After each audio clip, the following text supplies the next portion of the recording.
द्विघातीय समीकरण का हल करना सीखेंगे। आज हम सीखेंगे पोस-इन-लॉ विधि से द्विघातीय समीकरण के हल कैसे करते हैं।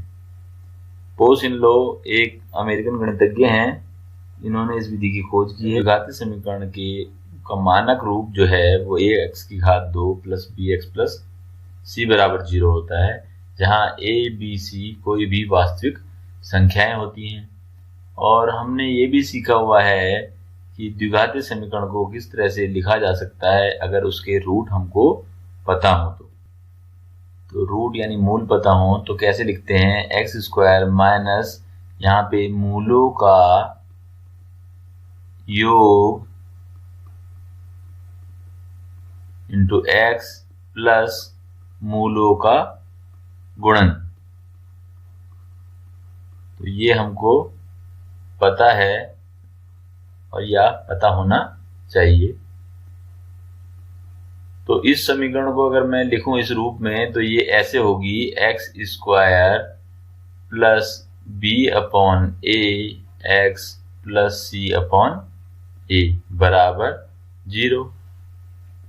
और इसको इस रूप में लिखना है ठीक से, तो ये इस तरह से लिखा जाएगा, माइनस के B upon A into x plus C upon A बराबर 0।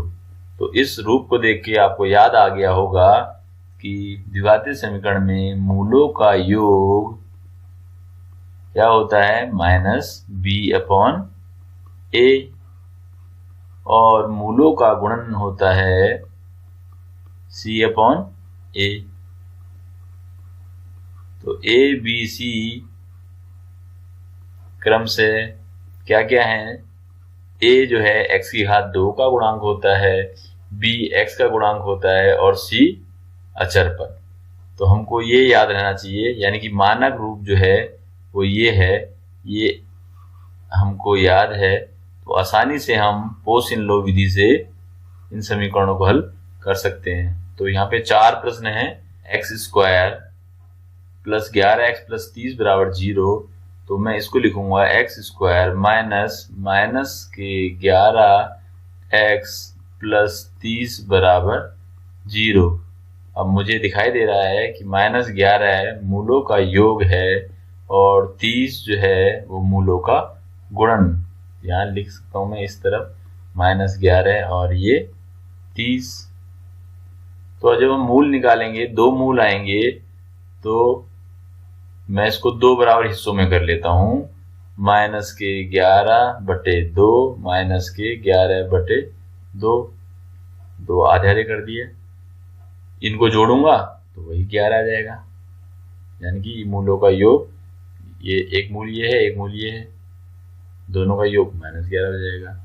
दोनों मूल कोई जरूरी नहीं है कि समान हो, तो मैं मान लेता हूं कि इसमें एक जोड़ दिया और इसमें a घटा दिया। अब इनका योग करूंगा, एक मूल ये है और एक मूल ये है, इनका अगर योग करूंगा तो भी माइनस 11 आएगा।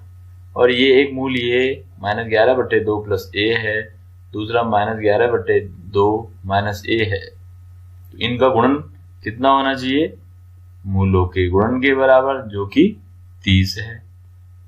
अब हम देख रहे हैं यहाँ पे एक सरसमीका का निर्माण हो गया। कौन सा, a प्लस बी और a माइनस बी बराबर होता है a की घात 2 माइनस b की घात 2। तो यहाँ पे लिख सकते हैं इसको, माइनस 11/2 की घात 2 माइनस a की घात 2, क्योंकि एक बार प्लस एक बार माइनस देख रहे हैं, बराबर 30। अब देखें ये हो जाएगा 121/4, और ये माइनस a की घात 2 को मैं इधर ले जाऊं और 30 को इधर लाऊं तो ये 30 माइनस होगा और a की घात 2 ये प्लस हो जाएगा। यहाँ पे हर में कुछ नहीं है तो 1 ले लेते हैं, यहाँ पे एलसीएम लेते हैं 4, ये हो गया 121 और ये 4 3 12 यानी 120 आ गया, a की घात 2। अब देखें इसको माइनस करेंगे तो ये हो गया 1/4 बराबर a की घात 2, और ये होगा a की घात 2 बराबर 1/4 ऐसे लिख सकते हैं हम सीधे करके, यानी a बराबर हो गया प्लस माइनस √1/4 और a बराबर आ गया प्लस माइनस 1/2। तो a का मान प्लस का 1/2 और माइनस का 1/2 है, तो हम प्लस का ही लेंगे, माइनस का भी लेंगे तो भी उत्तर समान आने वाला है। तो हमारे पास जो मूल थे, एक मूल ये है और एक मूल ये है। जहां हमें a का मान नहीं पता, अब हमें a का मान पता है, तो हम दोनों मूल आसानी से ज्ञात कर सकते हैं। तो देखें, पहला मूल -11/2 प्लस a, मैं प्लस मान ले रहा हूं, तो ये कितना हो गया, प्लस का 1/2 लिया। x बराबर लिख सकता हूं मैं इसको, क्योंकि एक पहला मूल x का मान, तो ये हो गया -10/2 यानी कि -5। यहाँ पे x बराबर आ गया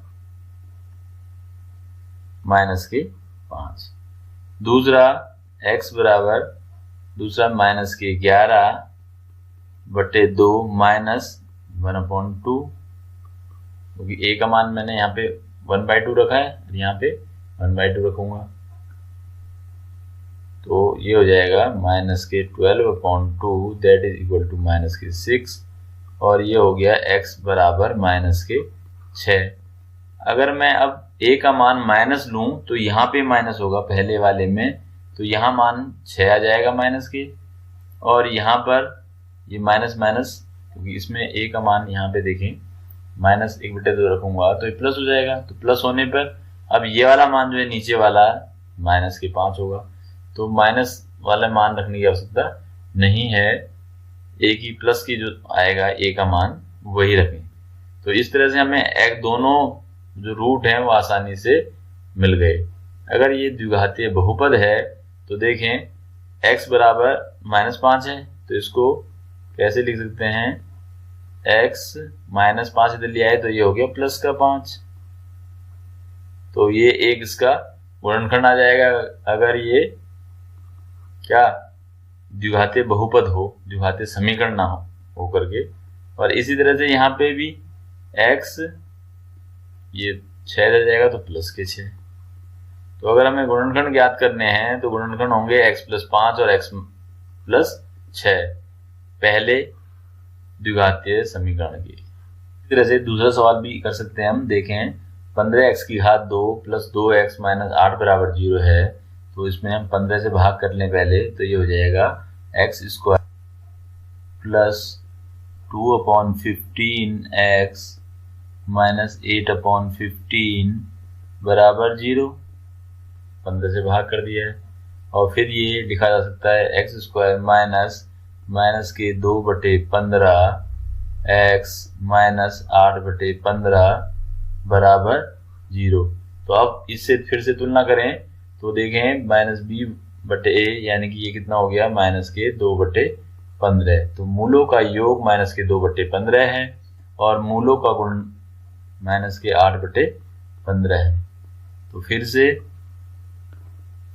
क्या करेंगे, देखो इसको मूलों को 2 बराबर भागों में बांटें, योग को, तो 2 से भाग करेंगे तो ये होगा 2/30, 2 से भाग किया तो 15 में 30 हो गया, के 2/30 और के 2/30, ये इसके 2 हिस्से कर दिए, 2 बराबर हिस्से, यानी कि यहाँ पे जो मूलों का योग है इसको 2 बराबर हिस्सों में बांट दिया, 2 से भाग किया। अब यहाँ पे इसको 2/30 को मैं सरल कर सकता हूँ, यानी कि 1/15 और ये भी 1/15। तो ये तो कोई आवश्यक नहीं है कि इस द्विघातीय समीकरण के मूल बराबर हों, जो कि ये हैं। तो हमने क्या किया है, इसमें भी a जोड़ दिया, यहाँ पे a घटा दिया। अब इन सबका योग करेंगे तो यही आएगा के 2/15, यानी कि 2 मूल, एक मूल ये हो गया है और एक मूल ये, इनका योग करेंगे तो के 2/15 आएगा, और इनका गुणन कितना होना चाहिए, के 8/15, क्योंकि ये मूल हैं दोनों मूलों का गुणन c/a यानी के 8/15। अब यही सरसमीका का प्रयोग के 1/15 की घात 2 - a की घात 2 बराबर के 8/15 15, और यहाँ देखें ये हो जाएगा 1/225, वर्क कर दिया है, और इस माइनस को इधर ले आया तो ये होगा 8/15, और ये 1 की घात 2 इधर प्लस का हो जाएगा। अब ये दोनों जुड़ जाएंगे तो 225 एलसीएम हो गया, ये 1 और 15 जा 225 होता है, 15 8 जा 120 बराबर 1 की घात 2, और यहाँ पे ये हो जाएगा 121/225 बराबर 1 की घात 2, और इसको लिखा जा सकता है a बराबर प्लस माइनस वर्गमूल 121/225, जो कि आएगा 11/15, यानी कि a का मान जो है वो कितना आ गया, 11/15। तो चाहे प्लस ले लें चाहे माइनस ले लें, समान आना है, तो यहाँ पे मान रख लेते हैं हम। तो ये हो गया पहला मान x का, यानी पहला मूल माइनस के 1/15, क्योंकि एक मूल ये है और एक मूल ये है, तो इसमें रखते हैं का मान, तो प्लस 11/15, ये कितना हुआ, जोड़ देंगे तो -1 + 11/15, यानी कि ये कितना हुआ 10/15, 5 2 जा 5 3 जा, तो x बराबर आ गया 2/3। अगर इसको गुणनखंड रूप में दिखाना है, यदि हमें द्विघाती बहुपद के गुणनखंड निकालने होते तो क्या करते हैं, यहाँ 3 से गुणा और ये माइनस इधर ले आएंगे, 3x - 2 इसके गुणनखंड होंगे। इसी तरह से यहाँ पे इसके निकालने हैं दूसरा वाला, तो दूसरा यहाँ निकाल लेते हैं, x बराबर -1/15 और -11/15, तो ये कितना हो गया -12/15, 3 4 जा 3 5 जा -4/5, तो x का मान ये आ गया, यानी कि दूसरा रूट जो है, दूसरा मूल ये है और पहला मूल ये, x बराबर -4/5, तो एक मूल ये हो गया और दूसरा मूल ये हो गया। यहाँ भी अगर इसको द्विघाती बहुपद को हल कर रहे होते तो गुणनखंड निकल के आते, ये 5 की गुणा यहाँ पे 5x और 4 इधर होता +4, क्योंकि ये बराबर 0 करूंगा तभी तो ये आएगा, तो यानी एक गुणनखंड ये होगा, एक गुणनखंड ये होगा। यदि हम इस द्विघाती समीकरण को द्विघाती बहुपद के रूप में हल करेंगे, यानी ये 0 बराबर 0 ना हो, तो ये द्विघाती बहुपद कहलाएगा। तब हम इनके गुणनखंड ज्ञात करते हैं और उसकी सहायता से शून्य ज्ञात करते हैं। तीसरा सवाल देखें, इसको भी मानक रूप में लिखते हैं, x² माइनस, यहाँ क्योंकि x की घात 2 का गुणांक है नहीं तो कोई भाग करने की आवश्यकता नहीं है दोनों ओर, तो यहाँ पे सीधा इसको मानक रूप में लिखते हैं। तो यहाँ देख रहे हैं हम मूलों का योग जो है -7/√6 है और मूलों का गुणनखंड 60 है, ये लिख दिया इधर। तो देखें इसको हम दो बराबर भागों में बांट लेते हैं पहले, तो ये हो गया /2 और -7/√6/2, इसमें a जोड़ दिया, इसमें a घटा दिया, सभी में एक ही तरीका करना है। ये दोनों मूल हो गए, इसके मूलों का गुणन कितना होना चाहिए, बराबर 60, क्योंकि एक मूल ये है एक मूल ये है। इन मूलों को देखें हम, ये एक प्लस है एक माइनस वाला है, ये फिर डिफरेंस फार्मूला -7/6/2 का स्क्वायर माइनस a का स्क्वायर बराबर 60, और ये हो जाएगा 7 जा 49 और √6 हो जाएगा, ये 2 -a² बराबर 60,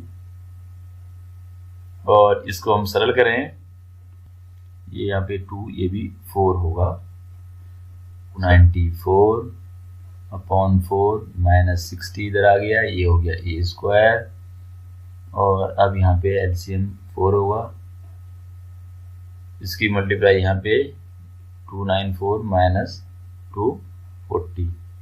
ये यहाँ पे सरल इसलिए नहीं किया क्योंकि हम वर्गमूल निकालेंगे तो 2 का वर्गमूल निकालने में कठिनाई होती, 4 का 2 हो जाएगा, इसलिए हम छोड़ देंगे।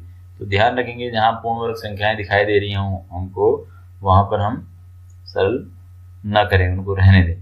तो ये हो जाएगा, अब यहाँ माइनस करके ए स्क्वायर बराबर आ जाएगा 54/4, 9 × 6/4, ए बराबर वर्गमूल, मैंने 54 के फैक्टर कर दिए, ये 9 आ जाएगा,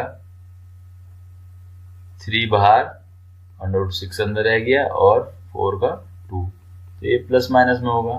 तो ए का मान आ गया 3√6/2। तो देखें ए का मान यहाँ पे रखें, इस पहले वाले में ए पहला रूट, दूसरे में रखेंगे दूसरा रूट, तो रख लेते हैं। x बराबर हो जाएगा -7√6/2, ए कितना है +3√6/2।